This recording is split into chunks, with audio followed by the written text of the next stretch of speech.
내가 어찌 아끼지 않겠느냐라는 제목으로 하나님 말씀을 나누도록 하겠습니다. 하나님께서 오늘 우리에게 주시는 말씀은 요나서 4장 9절부터 11절까지의 말씀을 여러분과 제가 함께 합독하겠습니다. 하나님이 요나에게 이르시되 내가 이 박능굴로 말미암아 성내는 것이 어찌 옳으냐 하시니 그가 대답하되 내가 성내어 죽기까지 할지라도 옳으니이라 하니라.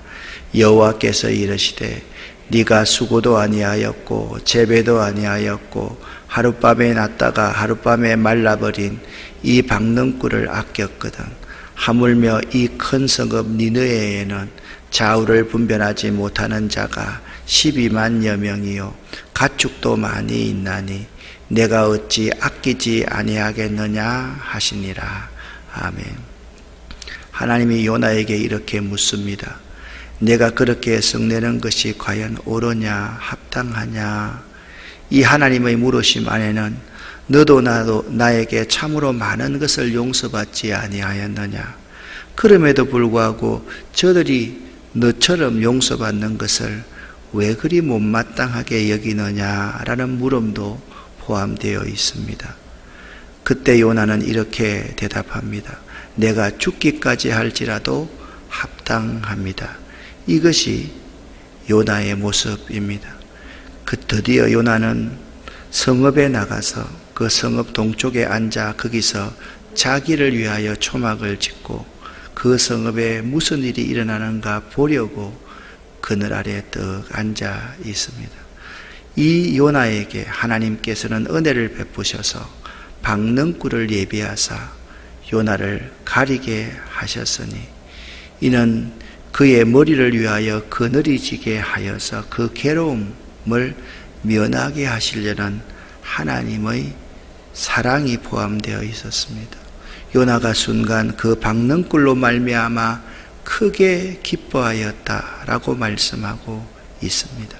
하나님 여호와께서 요나를 위하여서 박능굴을 예비하셨다. 여기 예비하다라는 말은요, 이미 1장에서 물고기를 예비해 두셨고 오늘 4장에서 박능굴을 예비해 두셨고 그리고 그 다음 순서에는 벌레 한 마리를 예비해 두시고 그 다음에는 태양과 동풍을 예비해 주었을 때 사용하는 단어입니다. 이 예비하다라는 단어의 예비라는 단어는 하나님의 주권과 하나님의 결정권을 강조하기 위한 단어임을 알아야만 됩니다.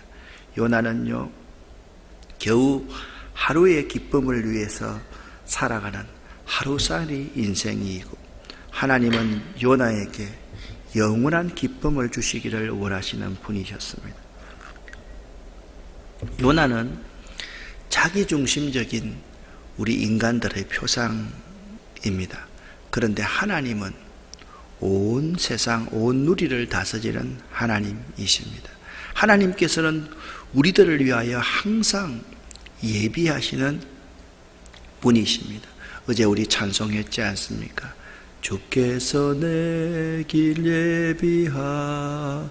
예비하시네. 우리는 이 예비하신다 그러면 주님께서 내 앞에 양탄자를 깔아주시는 분이다 그렇게만 생각하지만 우리가 있잖아요, 순종만 하고 착한 사람이면 양탄자를 깔아주시겠죠. 그런데 우리는 본래부터 하나님 앞에 불순종하는 존재입니다. 하나님 없이 내 혼자의 힘으로 이 세상을 살아가려고 하는 존재입니다. 그럴 때 하나님께서 우리를 위해서 예비하심은 주실 때도 있고 빼앗을 때도 있다라는 사실을 알아야만 합니다. 사랑하는 여러분, 혹시 여러분의 현재가 여러분에게 하나님께서 잠시 예비하셨던 그 박능굴을 빼앗아 버리는 때는 아닌지를 생각해 보시기를 바랍니다. 이 박능굴은 여러분의 건강일 수가 있고 여러분 가족의 건강일 수도 있고 여러분의 재물일 수가 있고 여러분의 자녀일 수도 있고 여러분이 가질 수 있는 기회일 수도 있습니다. 그런데 우리는 이 요나서를 끝마치면서 하나님의 비밀을 알아야만 합니다. 여호와 하나님의 비밀을 알아야만 합니다. 오늘 본문 말씀 4장에서 6절 말씀에 하나님께서 예비하시는데 박능꿀을 예비하십니다. 그 박능꿀이 요나에게 그늘을 만들어서 괴로움, 라알을 면하게 해주시는 하나님의 사랑이었습니다. 요나가 이 박능꿀로 인해서 심히 기뻐합니다. 7절 말씀에 보니까 하나님이 다음날 새벽에 벌레를 예비하십니다. 박능꿀을 벌레가 갉아 먹어서 박능꿀을 시들게 합니다. 이때 요나는 아무 반응을 하지 않습니다. 왜? 요나는 잠자고 있었기 때문에 아무 반응을 못합니다. 벌레가 갉아 먹을 때는 우리가 영적으로 잠자고 있을 때 반드시 벌레가 우리의 박능꿀 줄기를 갉아 먹을 수 있다라는 것입니다. 8절에 드디어 아침이 밝았습니다. 낮이 됩니다. 하나님께서 해와 뜨거운 해와 동풍을 예비하셨습니다. 요나가 혼미하여 죽기를 기도합니다. 차라리 죽는 것이 사는 것보다 낫겠습니다 라고 이야기합니다. 그리고 10절과 11절에 하나님께서 질문하는 핵심은 이렇습니다.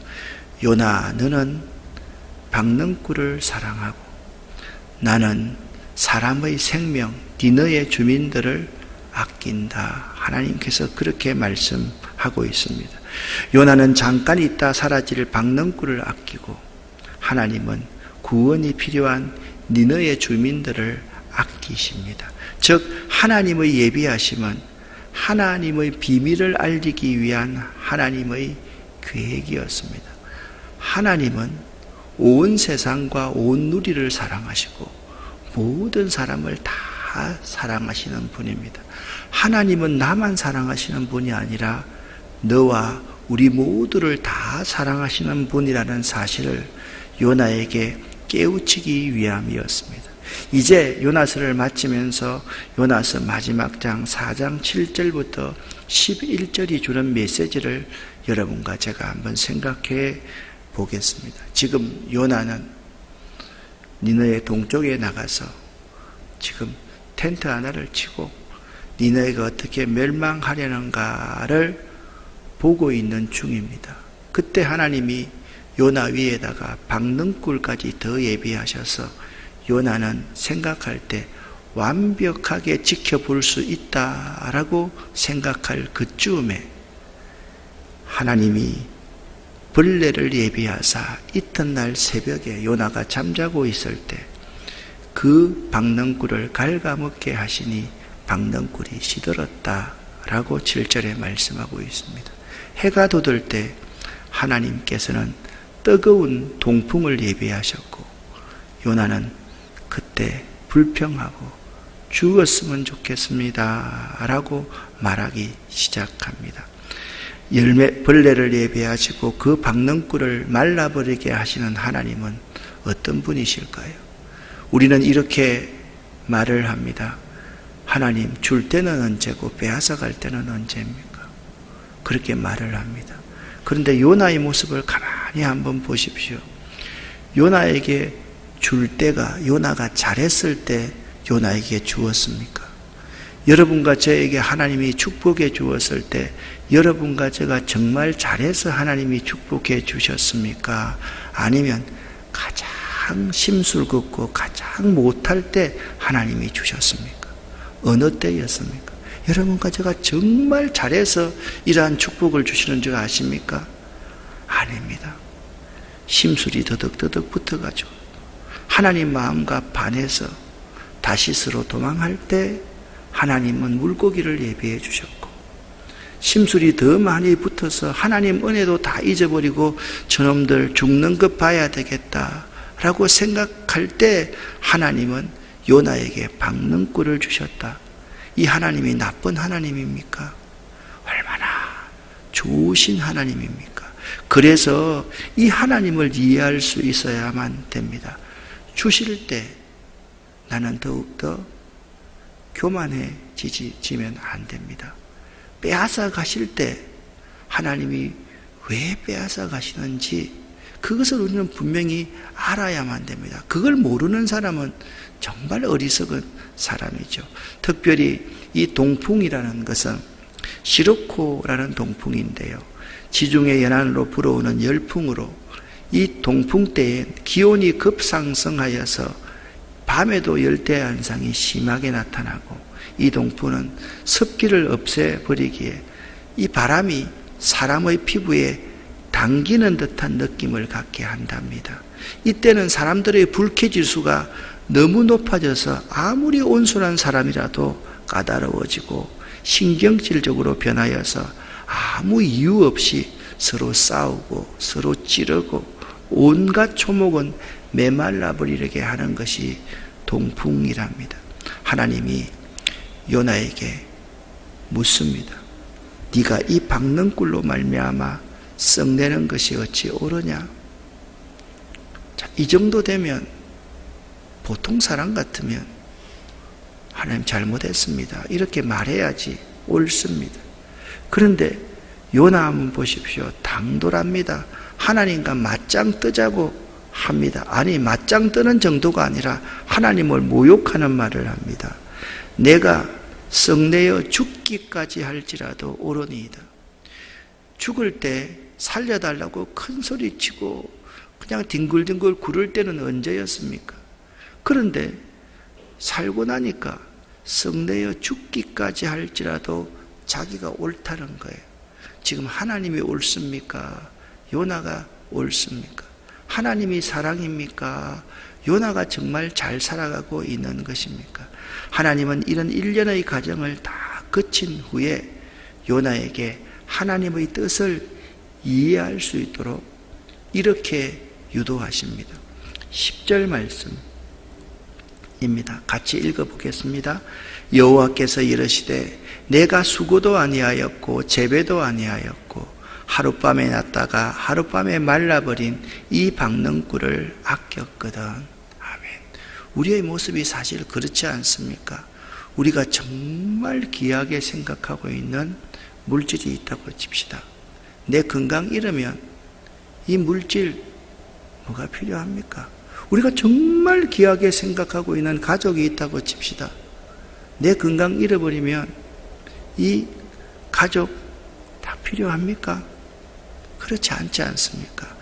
우리의 박는 꿀, 이거를 한번 생각해 보십시오. 우리가 수고해서 얻은 것입니까? 우리가 재배해서 얻은 것입니까? 잠깐 있다가 없어질 안개와도 같고 바람과도 같은 것이 우리의 박는 꿀들 아닙니까? 그런데 우리는 그걸 움켜쥐려고, 그걸 빼앗기지 않으려고 그냥 발버둥 치면서 살아갑니다. 여러분, 교회에도 마찬가지입니다. 저는요, 목회를 오랫동안 하면서 헌금 때문에 불평하는 사람들 많이 봤습니다. 그런데 헌금 잘 드리는 사람이 불평하는 경우를 한 번도 안 봤습니다. 불평하는 사람 보면 헌금을 지지리도 안 하는 거예요. 11조조차도 안 하는 거예요. 감사헌금 한 번 안 하는 거예요. 정말 인색한 거예요. 그렇다고 해서 그런 사람들이 다른 사람들에게 베풀고 나누고 구제하는 삶을 삽니까? 한 사람도 그렇지 않습니다. 그런데 그런 사람의 불평, 그것은 바로 이 박는 꿀을 아끼는 요나와도 똑같더라는 거예요. 제가 헌금 이야기하려고 하지 않지 않습니까? 중요한 것은 우리가 수고도 아니하고 재배도 아니하였고 금방 없어져 사라져버릴 그것들을 그렇게 아끼고 사랑하는 존재가 요나 우리들이었다라는 것입니다. 여러분 생각해 보세요. 여러분이 지금 이 자리에 앉아 있고 내가 이 자리에 서 있는 것, 여러분과 제가 누리고 있는 것이 우리가 정말 똑똑하고 수고 많이 하고 그래서 얻은 것입니까? 저는 가만히 한번 생각해 보았습니다. 요나서를 마지막 하면서 생각해 보았습니다. 정말 하나님의 은혜가 아니고는 이 자리에 서 있을 수가 없는 존재가 저라는 것을 발견했습니다. 여러분은 어떤지 모르겠습니다. 저의 모습을 가만히 생각해 보니까 하나도 손톱 밑에 때만큼도 내가 이룰 수 있는 것이 하나도 없었다라는 사실을 고백하지 않을 수가 없습니다. 하나님이 요나에게 이렇게 말합니다. 하물며 네가 그 박는 꿀을 그렇게 아끼거든 하물며 이 니느웨에는 좌우를 분별하지 못하는 자가 12만여 명이나 있고 사람들을 먹이 살리는 가축들도 많이 있나니 내가 어찌 아끼지 아니하겠느냐. 여러분, 12만 명은 구원이 필요한 사람들이고 이 가축들은 있잖아요. 그 구원받을 사람들이 먹어야 될 양식 아닙니까? 재물 아닙니까? 하나님이 그것을 더 아낀다는 거예요. 그냥 생각을 한번 해보십시오. 요나는 박는 꿀을 아끼고 하나님은 모든 사람들을 아끼고 그 사람들을 먹여 살리는 그것들을 아끼시는 분이라는 거예요. 요나는 자기를 위한 것만 아끼고 하나님은 죽어져가는 많은 사람들을 구원하고 살리는 그것을 아끼시는 분이 하나님인 거예요. 이 차이가 얼마나 큰 차이입니까? 이제 요나서를 마치면서 요나 이야기의 주제를 하나님의 질문을 중심으로 한번 정리를 해보겠습니다. 먼저 작은 하나님, 내 생각에 갇힌 하나님이 아니라 크고 무한하신 하나님을 믿어라, 그렇게 말씀하고 있습니다.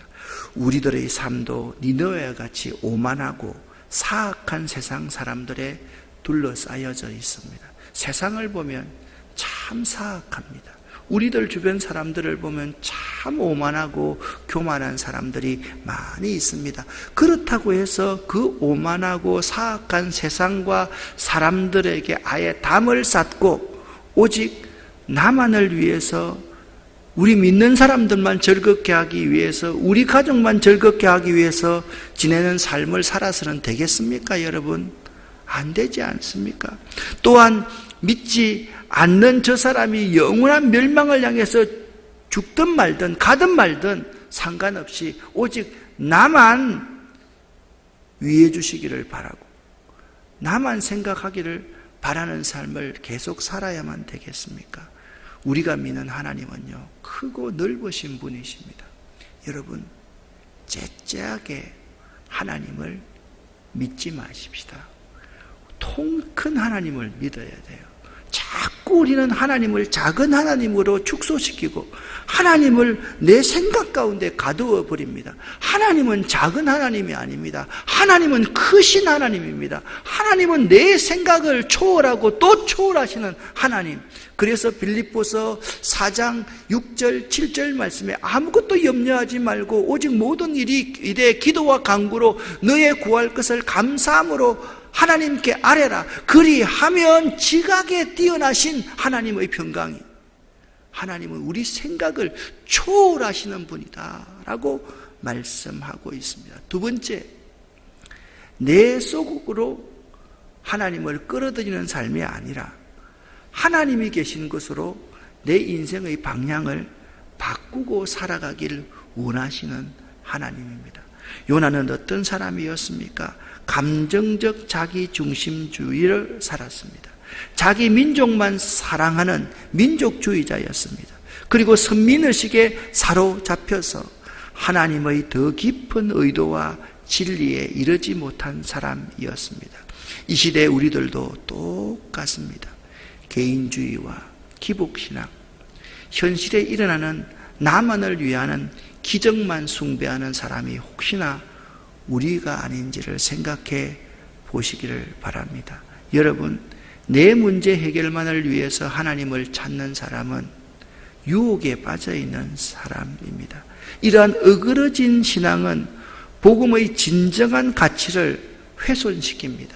나를 통해서 복음을 드러나게 만들어야지 내가 복음의 가치를 훼손시키는 사람이 되어서는 안 되는데 우리들은 자꾸만 복음의 가치를 훼손시키는 삶을 살고 있다라는 것입니다. 요나를 생각해 보십시다. 우리들을 생각해 보십시다. 요나는 자신을 구원해 주신 하나님의 깊은 긍휼과 사랑에 진심으로 감사하며 살아야만 했습니다. 그에 대한 응답으로서 요나는 당연히 세상 니느의 그 이웃을 감싸 안는 삶을 사는 것이 당연했습니다. 그래서 성경은 말합니다. 우리가 이웃을 사랑하는 것은 마땅하다라고 요한 1서에는 말씀하고 있습니다. 그렇습니다. 하나님의 그 은혜와 사랑 앞에 대한 우리의 응답은 이웃을 감싸 안고 품고 사는 삶이 마땅합니다. 그러한 삶은 한 영혼을 찾아가시는 신의 성품에 참여하는 특권이 있을 때 우리가 가장 기뻐할 이유가 바로 거기 있는 것입니다. 나 같은 사람이 하나님의 구원의 섭리에 참여할 수 있다. 이것이 얼마나 큰 특권이고 은혜인 줄 아시지 않습니까? 사랑하는 여러분, 하나님의 마음이 있는 곳으로 여러분의 인생의 방향을 향하십시오. 내 건강이 있습니다. 내 건강이 하나님의 영광을 위해서 사용되어질 수 있다면 얼마나 큰 기쁨입니까? 내 물질이, 내 젊음이, 나의 꿈이 하나님의 영광을 위해서 사용될 수 있다면 이것보다 더 큰 특권이 없고 이것보다 더 큰 기쁨이 없다. 이것을 하나님은 말씀하고 싶은데 요나는 하나님께 그 큰 구원과 은혜와 긍휼을 받았으면서도 자기만을 위해서 살아갑니다. 자기 속에 자꾸 하나님을 끌어들이려고 합니다. 하나님을 작은 하나님으로 만듭니다. 하나님을 축소시킵니다. 복음을 정말 축소시키고 복음을 왜곡시키는 삶을 살아가고 있는 것입니다. 마지막 교훈입니다. 하나님이 원하시는 것은 온 누리와 사람들을 사랑하고 살아가는 것입니다. 요나가 하찮은 박능굴을 아낀 것처럼 하나님께서도 더 하찮은 니느의 성의 사람들을 아끼시는 하나님입니다. 요나가 하찮은 박능굴을 사랑하듯이 하나님은 그 하찮은 니느에 있는 가축들도 아끼시는 하나님이십니다. 여러분, 요나가 사랑하는 것도 하찮은 것이고 하나님이 사랑하는 것도 그 죄인이고 다른 사람을 압제하고 다른 사람을 죽이고 다른 사람에게 폭력을 행사하는 그 니느의 사람들이었습니다. 사랑하는 여러분, 요나 이야기는 이스라엘 민족만의 이야기가 아닙니다. 요나 이야기는 옛날에 끝난 이야기가 아닙니다. 우리에게도 해당합니다. 만약 요나서가 이렇게 끝마쳤다고 하면 오늘날 우리와는 상관이 없습니다. 내가 어찌 12만 명의 니느웨 사람들을 아끼지 아니하겠느냐, 그 짐승들을 아끼지 아니하겠느냐라고 했을 때 요나가 답을 했습니다. 맞습니다, 하나님. 이렇게 했으면 요나만을 향하는 것입니다. 여기에 답이 없습니다. 전혀 어떤 말도 없이 그냥 끝나버립니다. 이것이 요나서입니다. 그러니까 요나 이야기의 주인공은 하나님이십니다. 모든 민족을 품으시고 아끼시는 하나님의 마음을 품고 나아갈 때 하늘 기쁨과 축복을 누리게 되는 것입니다. 그리고 그 기쁨과 복을 세상과 이웃에 나누어 주는 삶을 살아갈 수가 있습니다. 하나님의 마음을 품는 것이 진정한 복입니다. 이런 복된 삶을 살아가시기를 예수 이름으로 간절히 축원합니다. 빌립보서 2장 5절부터 11절까지 너희 안에 이 마음을 품어라. 곧 그리스도 예수의 마음이니 라고 말씀하고 있습니다.